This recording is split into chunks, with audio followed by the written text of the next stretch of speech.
going on what? A boat? Ride for bats. To what? To look at some bats. Scary. Look, that's the other boat. That one's pretty small. Some of them are about a foot across on the back We're of in the shell. Austin. Yeah. We're going on a Really boat big. ride to look at some bats. So how are y'all doing tonight? Woo! Woo-hoo! All right, that's what I like to hear. That's where you just left. All right. All right. Perfect timing. That was amazing. Yeah, they just started. They just started. Yeah. Oh, fantastic. Okay, so if you notice, they're actively stirring underneath that first arch, but we don't have any other activity under the remainder of the bridge. So they do actually leave in shifts. They leave in groups. And if you notice, they're leaving over this tree line on the south shore of Lake Lady Bird, and they stay in this column formation for about the first 10 miles of their journey tonight. So if you look a little further east downriver, those tiny little gray smudges off in the distance, that's them. They stay in that formation for the first 10 miles, so you can actually see them thread through the eastern sky. Man, they are really coming out good, too.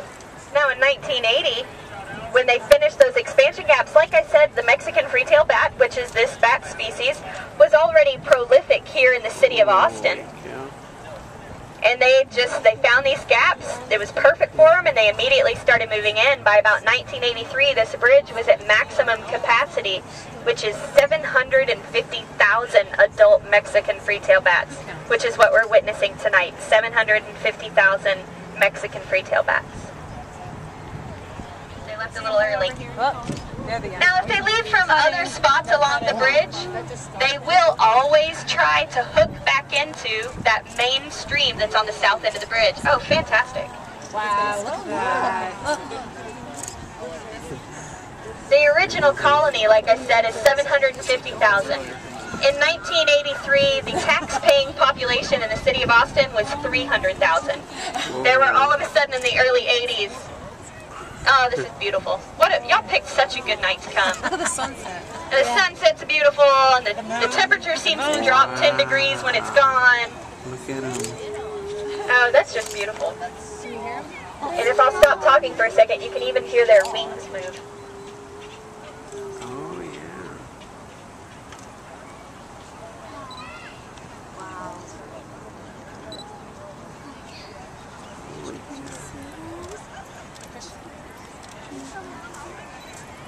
Oh, fantastic. They're coming out of 1, 2, 3, 4 spots along the bridge. And if you look as far north as that very first arch, you can see they're moving up there too. That is cool. What did you say the population is? Currently, the population is 750,000. 750,000. How did they know that? Who counts them?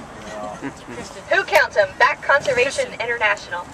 Now in 1983, like I said, there were twice as many bats under this bridge as there were people. And this was just an all of a sudden thing. All of a sudden, these bats were coming out like this on a nightly basis. And you know what? People don't know a lot about bats. I mean, really, why have we ever really needed to know anything about bats? And we're all human, and we tend to fear things we don't fully understand. So the original reception of this colony was to have it exterminated. I know. So you notice these bats are real tiny. They're real small. When they tuck their wings in, they're about half the size of an iPhone. They're real small. Their body length is about 3 inches in length. When they're flying, their wingspan is a little less than 11 inches across, and they weigh as much as about a fistful of pennies, about 10 pennies, 10 grams. So they're real tiny. Rabies is a very serious disease. If they catch a disease like rabies, they'll be paralyzed within less than 24 hours. And they will be unable to fly. If they do not feed for the course of 2 consecutive nights, they will not survive the following day. They have to feed appropriately almost every single night. A lot of people don't know is that they are all female. So every last bat that we just saw and the ones still stirring under the bridge are all females. And what fewer people know is that they are all pregnant. This is actually a birthing colony. Oh, if you look downstream, look right over the middle of the river right there. See those gray smudges moving around? That's them. just to the right of that condominium right there. That's them. Now the bats, they migrate to the city of Austin from Mexico at the very tail end of February every year. The bridge is at maximum capacity of 750,000 right at the very beginning of March. They'll stay in Austin until about the very beginning of November. And then they'll migrate back down to Mexico in early November when it starts getting cold.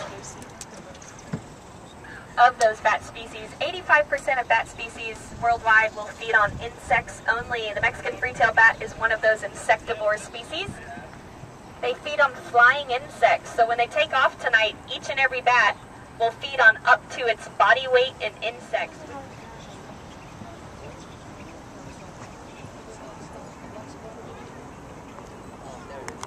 When they migrate back down to Mexico in November, and this is no exaggeration, but they've been tracked to climb almost 80, really.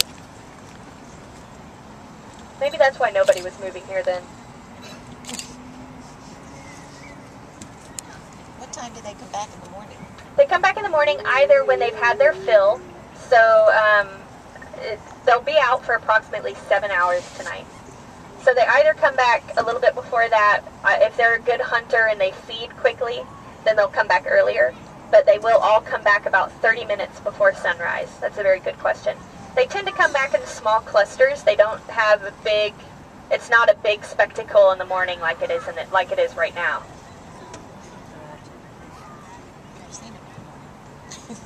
Now, they will be hunting for 7 solid hours. And we do have some birds in this area that look remarkably similar to the Mexican free-tailed bat, specifically the cliff swallow. Is about the same size, about the same shape. And the way you can tell the difference between a bird and a bat is that these bats never glide.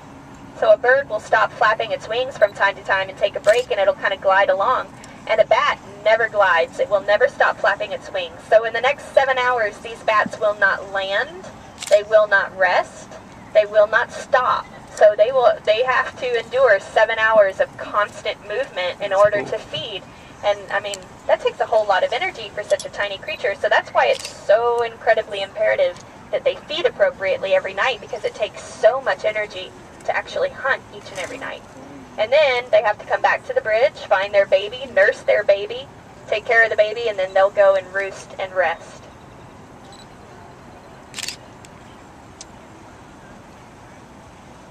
When they really get going good like this, real thick like this, on a clear night like tonight, the bat colony, as they're leaving, can be seen on our Doppler weather radar out at the airport as a very skinny cloud. A cloud on a diet. How long will it be before they're all completely out? It actually takes the colony almost 3 full hours to totally vacate the bridge. Right. We're going to stay out here all 3 hours so you get your money's worth. My battery might die and we might have to paddle back to the dock with our chairs or something, but